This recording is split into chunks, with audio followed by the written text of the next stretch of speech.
নমস্কার, কেমন আছো তোমরা সবাই? আশা করি তোমরা সবাই ভালো আছো আর আমিও ভালো আছি। তো এখন 10টা মতো বাজে। আমরা স্নান খাওয়া সব রেডি করে আজকে যাওয়া হচ্ছে একটু বাজারে। কিছুদিন পরে আমার ভাই বাড়ি যাবে, তাই বাড়ির জন্য কিছু কেনাকাটা করবে ভাই, ওই জন্য আমাকে সাথে নিয়ে যাচ্ছে যে চল তুও। তো এখন আমি আর ভাই আর আমার মেয়ে আমরা তিনজনে বেরিয়ে পড়েছি। আমাদের এটা কলোনিটা, এখান দিয়ে আমরা টোটো নিয়ে নেব, এখান থেকে যাব সেকেন্দ্রপুর অবধি। তো যাওয়ার আগে এটা হচ্ছে এটিএম, এখান থেকে কিছু টাকা উঠিয়ে নিলাম ক্যাশ, না হলে শেষে কী হয় বেশি বাজার করার ফলে ফোনপে আর চলতেই চায় না, ওই জন্যে কিছু ক্যাশ টাকা নিয়ে নিলাম। আর এখন টোটো পেয়ে গেছি, এরপর আমরা চলে যাব সেকেন্দ্রপুর অবধি যাবে, ওখান থেকে আবার চেঞ্জ করতে হবে। তো আজকে যাব হচ্ছে আমরা গুড়গাঁওয়ে।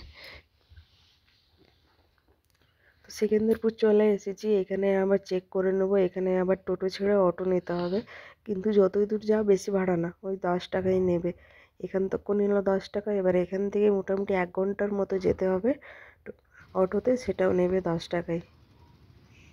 তো এখান দিয়েও আমরা অটো পেয়ে গেছি, গাড়ি ছেড়ে দিয়েছি। দেখো চলে এসেছি, এসে তোতারাম চক চলে এসেছি সেকেন্দ্রপুর থেকে। তো এখন মার্কেটের দিকে এগোচ্ছি আমরা। মার্কেটে দেখতে দেখতে শুরু হয়ে গেছে। দেখো, তোমাদেরকে সবাইকে একটাই কথা বলবো, যদি তোমরা কেউ দিল্লি কোনো দিন ঘুরতে বা বেড়াতে আসো, তো অবশ্যই মার্কেটটা একবার এসে যাবে। তাদের অনেক কিছু নেওয়ার থাকে কম দামে, কম দামে না জিনিস সব রকমই দাম থাকে, তবুও বলবো সবাই মার্কেটটা একবার এসো।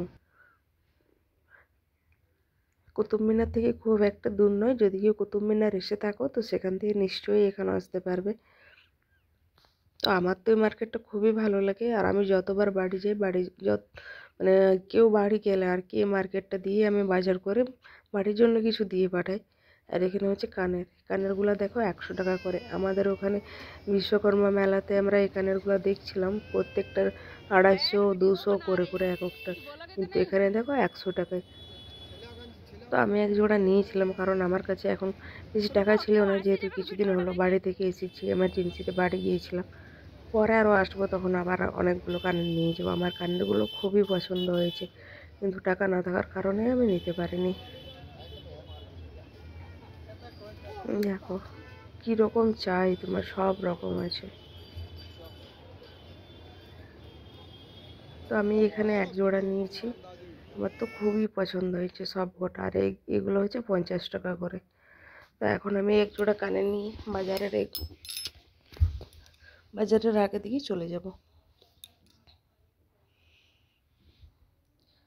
আর এই যে দেখো লেহেঙ্গা শাড়ি, এখানে না খুব সস্তায় লেহেঙ্গা পাওয়া যায়, খুব কম দামে। আর শাড়িগুলো দেখো কি সুন্দর। আমার এখানে এই খয়রা কালার শাড়িটা খুবই পছন্দ হয়েছে, কিন্তু এখন নেব না, কিছুদিন পরে এসে নিয়ে যাব। দেখতে দেখতে আমার একটা দোকানের দিকে নজর পড়লো, যেটা হচ্ছে ব্লাউজের। খুব সুন্দর সুন্দর ব্লাউজ, সব রকম ডিজাইনের ব্লাউজ আছে এখানে, বলতে পারো কীরকম চাই তোমার। আমাদের বাঙালি যে যে ব্লাউজগুলো এখন ট্রেন্ডিংয়ে চলছে, গ্লাস হাতা, পিঠের দিকে হুপ, সেই ব্লাউজগুলোও এখানে আছে। মানে মেয়েদের আর কি, এখানে ব্লাউজ সব কিছুই পাওয়া যায়, শুধু ব্লাউজ, শাড়ি টাড়ি আবার পাওয়া যায় না এখানে। দেখো, আমি তো এখান থেকে একটা ব্লাউজ নিয়েছি। তো এখন যাব হচ্ছে বাবার জ্যাকেট দেখতে। বাবা বলেছিল ওর জন্য একটা জ্যাকেট নিয়ে কোনো ভাই নিয়ে আসে। তো সেই জ্যাকেট খুঁজে খুঁজে কোথাও পাচ্ছিলাম না, নিয়ে এখান দিয়ে একটা বাবার না ভাইয়ের পছন্দ হলো জ্যাকেট, ভাই এখান থেকে একটা জ্যাকেট নিয়েছে। তো বাবার জ্যাকেট নিয়ে আর সবার জন্য আর কি যা কিছু নেওয়ার নেওয়া হয়ে গেছে। বাইরে বেরিয়ে এসেছি, এখানে চশমা দেখছি, কারণ আমার মেয়ের জন্য একটা চশমা নিয়েছি আর ভাইয়ের জন্য একটা চশমা। তো এখানে দেখো জুতো, আবার চশমা, জুতো, মানে নানা রকম টাইপের, এগুলো এখানে 200 করে। দেখো জ্যাকেটগুলো বাচ্চাদের। তো আমাদের সব কিছু নেওয়া হয়ে গেছে, আমরা টোটো পেয়ে গেছি, এখন আমরা বাড়ি চলে আসব। বাড়ি এসে আবার রান্না করতে হবে, অনেক কাজ বলছো তো। এখন টোটো থেকে নেমে আমাদের রাস্তাতে যাচ্ছি, ভাই যাচ্ছে আগে আগে, আমি পিছনে মেয়েকে নিয়ে যাচ্ছি। দেখো, এসে মেয়ের চশমাটা দেখো, এটা মেয়ের জন্য নিয়েছি। ওর হাসি দেখো, কি হাসছে, ওই চশমাটা পরে ওর মন পুরো খুশ হয়ে গেছে। দেখ, আর যদি সন্তানের এরকম মুখে হাসি দেখি কোন মায়ের মন কষ্টে থাকবে বলো? যতই কষ্টে থাকুক খুশি হয়ে যাবে। তো এখানে দেখো এই সালোয়ারগুলো প্রথমেই দেখাই, এগুলো আমার খুব পছন্দ হয়েছে। এগুলো দুটো নিয়েছি আমি। এগুলো কত নেবে বলো তো? এখানে আমার এগুলো 150 করে নিয়েছে। জানি না এবার পিসটা কেমন বের হবে, ছোট হবে না বড় হবে। আর বাবার হচ্ছে এই জ্যাকেটটা নিয়েছি বাবার জন্য। আর আমার একটা মামার মেয়ে আমাদের বাড়িতে থাকে, ওর জন্য এই সোয়েটারটা নিয়েছে।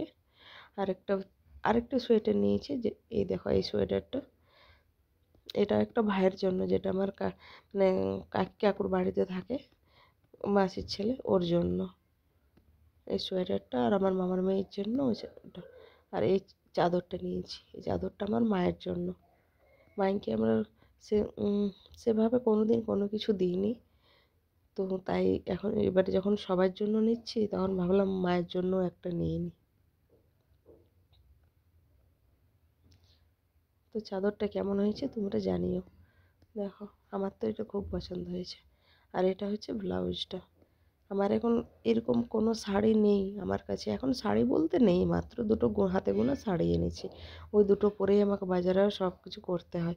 আর এখানে এসে এখনও আমার শাড়ি নিয়ে ওঠা হয়নি, তো এই কালার একটা ব্লাউজ এখানে ওই দোকানটা থেকেই নিয়েছি, চয়েস হয়েছিল, তাই ভাবলাম একটা নিয়ে রাখি। এই ব্লাউজটার দাম নিয়েছে আমার কাছে 250 টাকা। তোমরা জানিও কম নিয়েছে না বেশি নিয়েছে। আর এখানে নিয়েছে দুটো জুরাপ আছে, জুরাপের প্যাকেট, এগুলো ওখানে 50 টাকা করে নিয়েছে, আমাদের এই সাইডে 80 টাকা করে নেয়। আর এই হচ্ছে মেয়ের জন্য সোয়েটার। আমার মেয়ে বাজার গিয়ে গিয়ে এমন অবস্থা হয়েছে, ও সব কিছুতেই এখন হি হি দে দে করতে শুরু করে দেয়। সবটাতে ও নেবে, যেটা দেখবে সেটাই দিবে, নেবে না নিলে কান্না করবে। তো এটা আমি ভেবেছিলাম নেবো না এগুলো, তো খুবই কান্না করছিল। ভাই বললো নিয়েই নে একটা, ওর জন্য তো কিছু নেওয়া হয়নি। তো এই সোয়েটারটা নিয়েছি, জ্যাকেটটা, এটা ওকে মকর সংক্রান্তির দিন পরাবো। আর আমি নিয়েছি এই ঝুমকোটা, তোমাদেরকে বললাম আমি এক জোড়া ঝুমকো নিয়েছি এখান থেকে, এই ঝুমকোটা। তো এরপর এসে রান্না শুরু করে দিয়েছি, আমার ভাত হয়ে গেছে আর এখানে কফির তরকারি আর করছি। তো এখানে আমি মেয়ের জন্য ভাজা তুলে নিচ্ছি, তো আলুগুলো দেখছি কোনটা সিদ্ধ হয়েছে কোনটা সিদ্ধ হয়নি। তো মেয়ে আমার মানে যে কোনো কিছু ভাজা আজকাল ভালোই খেতে পারে। তো এখন তো আমরা নিরামিষ খাচ্ছি, তো ওই জন্য নিরামিষ রান্না করে নিয়েছি, আর মেয়েকে এখন ভাত খাইয়ে দেবো। তো আমার মেয়ে ভাতগুলো সব খেয়ে নেবে ভাজার সাথে। তো এখানে মশলাটা কষানো আমার হয়ে গেছে, এরপর কফিটা দিয়ে ভালো করে একটু কষিয়ে নিয়ে জল দিয়ে ফুটিয়ে নামিয়ে নেব। সকাল থেকে আমরাও কিছু খাইনি, আর ও পাপা ডিউটিতে আছে, ও এখনও আসেনি, ও আসবে এবার খাওয়াতে। আমার কষানোটার পরে ও চলে আসবে খাওয়াতে। আর এসে নিয়ে খুব ঝাড় করবে, এখনও রান্না হয়নি, খাবার দাও খাবার দাও, যেতে হবে, তাড়া আছে।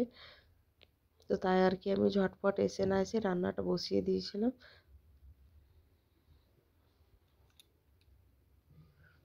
তো এখন আমার ফুলকপিটা কষানো হয়ে গেছে, তো জল দিয়ে ফুটিয়ে নামিয়ে নেবো, আর আমরা খাবার দাবার খেয়ে নেবো।